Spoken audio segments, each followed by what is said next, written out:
সামনে লোকসভা নির্বাচন আর সেই ভোটে জমজমাট প্রচারের ছবি দেখলেন, কিন্তু তাতে কি পুরুলিয়ায় অন্য ছবি। পলাশের মাসে পুরুলিয়ায় পর্যটকদের ভিড়।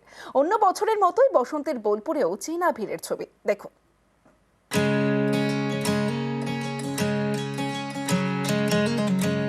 পলাশের এই যে চারিদিকে যে রঙের মেলা, এটা দেখার জন্যই ছুটে আসা শুধু কলকাতা থেকে।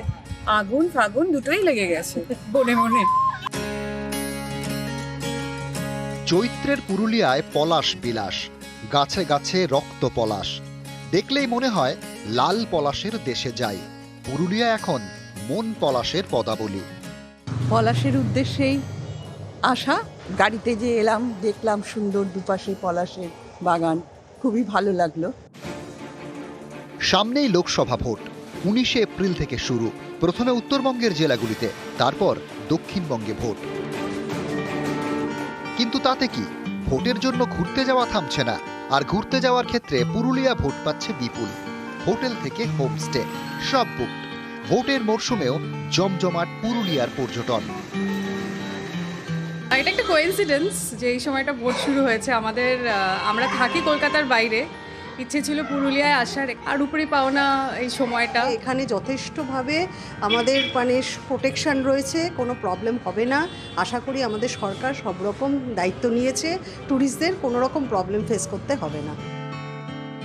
অযোধ্যা থেকে বড়ন্তি, মুরগুমা হোক কিংবা বাগমুন্ডি, বসন্তের পুরুলিয়া পলাশে লাল। তাই ভোটের বাজারেও পর্যটকদের ঢল। আমরা যেটা লক্ষ্য করি সেটা হচ্ছে ভোটের বাদ্যি বাজার সঙ্গে সঙ্গে লোকের মনে একটা থাকে যে ভোট হবে, কোথাও আর বেড়াতে যাব না। কিন্তু এবছর পুরুলিয়াতে পলাশের টানে প্রচুর সংখ্যক পর্যটকরা এসছেন। অযোধ্যা পাহাড় সংলগ্ন যত হোটেল আছে সেখানে তিল ধরনের জায়গা নেই।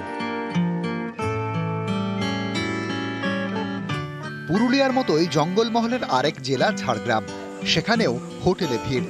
রঙের খেলায় মেতেছেন পর্যটকরা। ভোট আর দোল, বিশেষ করে এই দুটো অকেশনের জন্য আমাদের ঘুরতে আসা। তবে এই শুধু রুম পাওয়া নিয়ে যেটুকু সমস্যা হচ্ছে, আদারওয়াইজ এমনি ঘোরার জন্য কোনো সমস্যা হচ্ছে না। একই ছবি বোলপুরেও। বসন্ত উৎসব এলেই শান্তিনিকেতন টানে। এবারও একই ছবি। আসলে ঘুরতে এসেছি, অবশ্যই শান্তিনিকেতনটা দেখতে এসেছি। এটা ফার্স্ট টাইম ভিজিট আমার, তো অবশ্যই খুব ভালো লাগছে। প্রতিবারের মতো এবারও অনেকেই দোলে সোনা ঝুড়িতে।